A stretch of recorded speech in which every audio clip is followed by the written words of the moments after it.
नमस्कार दोस्तों, मैं डॉक्टर प्रियंका सिंह स्वागत करती हूँ आप सभी का। आज इस वीडियो में हम बात करेंगे कि स्टेज 4 कैंसर के क्या क्या सिम्टम्स हो सकते हैं, क्या क्या साइंस देखने को मिल सकते हैं। लेकिन इसी के साथ साथ आप सभी को पता होना चाहिए कि कैंसर के ओवरऑल 5 स्टेजेस होते हैं। सबसे पहली स्टेज होती है स्टेज 0, जिसको हम कार्सिनोमा इन सीटू भी बोलते हैं। इस स्टेज में जो कैंसर के सेल्स हैं वो एक पर्टिकुलर एरिया तक ही लोकलाइज रहते हैं। ये वाले कैंसर सेल्स एक जगह से दूसरी जगह तक फैलते नहीं हैं। उसके बाद हमारे पास आता है स्टेज 1 कैंसर। स्टेज 1 कैंसर में जो कैंसर का साइज है, ट्यूमर का जो साइज है वो थोड़ा बड़ा हो जाएगा, लेकिन ये भी एक जगह तक ही लिमिटेड रहेगा, लोकेटेड रहेगा। अपनी जगह से ये साइज बड़ा नहीं करेगा, आसपास के एरियाज को भी इन्वेड नहीं करेगा। इसके बाद हमारे पास आती है स्टेज 2 कैंसर। स्टेज 2 कैंसर में जो ट्यूमर का साइज है ये बड़ा हो जाएगा। ये आसपास के एरियाज को, सराउंडिंग एरियाज को प्रेशराइज कर सकता है, लेकिन यहाँ पर जो कैंसर के सेल्स हैं वो लिम्फ नोड तक ट्रैवल नहीं करेंगे। स्टेज 3 कैंसर में जो कैंसर सेल्स हैं वो लिम्फ नोड तक जाने लगते हैं। आसपास के जो लिम्फ नोड्स हैं वहाँ तक पहुँच जाएंगे और आसपास के एरियाज पर भी प्रेशर क्रिएट करना शुरू कर देंगे। इसके बाद हमारे पास जो कैंसर की स्टेज आती है वो होती है स्टेज 4 कैंसर। स्टेज 4 कैंसर को हम एडवांस स्टेज भी बोलते हैं। स्टेज 4 में जो कैंसर के सेल्स हैं वो लिम्फ नोड से लिम्फ चैनल के थ्रू ट्रैवल करके बॉडी में डिस्टेंट ऑर्गन्स तक भी जा सकते हैं। डिस्टेंट ऑर्गन्स में वो आपकी बोन्स तक जा सकते हैं, लंग्स तक जा सकते हैं और लिवर तक भी जा सकते हैं। ये सबसे ज़्यादा एडवांस फॉर्म होती है और इसमें आपको बहुत तरह तरह के सिम्टम्स देखने को मिल सकते हैं। अब हम बात करेंगे कि कैंसर की 4th स्टेज में हमें क्या क्या लक्षण देखने को मिल सकते हैं। सबसे पहला आप नोट करेंगे कि आपके बॉडी में एक जनरलाइज वीकनेस आप नोट कर रहे हैं। आपको बहुत ज़्यादा थकावट महसूस होगी, आप फटीग फील करेंगे और आप प्रॉपर रेस्ट लेने के बाद भी, एक अच्छा डाइट लेने के बाद भी आपको इसमें आराम नहीं आएगा और वो जो वीकनेस है वो पूरे थ्रू आउट द डे आपको परसिस्ट करेगी और परेशान करेगी।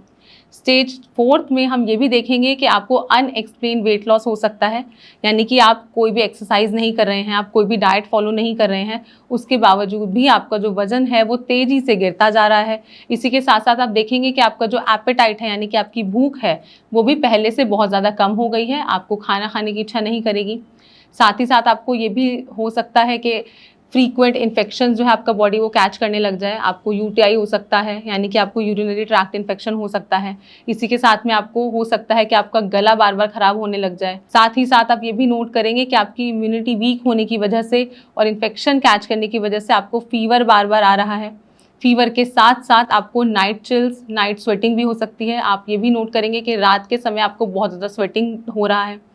इसी के अलावा आपको लूज मोशन भी हो सकता है, डायरिया भी हो सकता है, यानी कि आप प्रॉपर मील ले रहे हैं, आप बाहर का भी कुछ नहीं खा रहे हैं, आप गलत भी कुछ नहीं खा रहे हैं, उसके बावजूद भी आपको जो डाइजेशन है वो प्रॉपर नहीं है और आपको रोज दिन में 3 से 4 बार भी मोशन पास करना पड़ सकता है। साथ ही आपको अपने बॉडी में एडिमा यानी कि स्वेलिंग भी देखने को मिल सकता है। हो सकता है कि अगर आप कॉन्स्टेंटली थोड़ी देर काम कर रहे हैं तो जो आपके पैर हैं उसमें आपको सूजन नजर आ जाए। साथ ही साथ आपकी आंखों के नीचे भी आपको पफिनेस देखने को मिल सकती है, यानी कि आपकी आंखों के आसपास का जो एरिया है वो भी स्वोलन लग सकता है।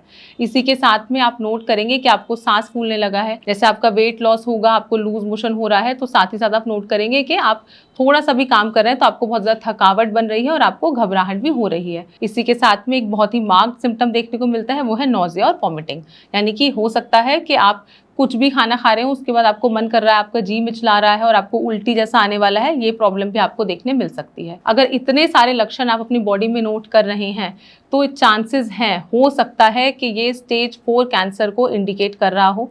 लेकिन इस प्रकार की कोई भी लक्षण नोट करने पर आपको घबराना नहीं है।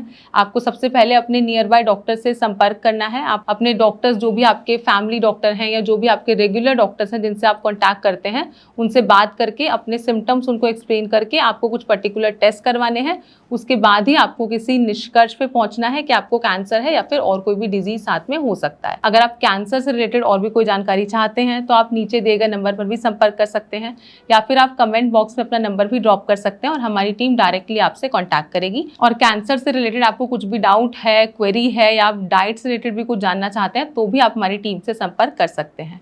जल्द मिलते हैं अपनी नेक्स्ट वीडियो में, तब तक के लिए stay safe and stay healthy.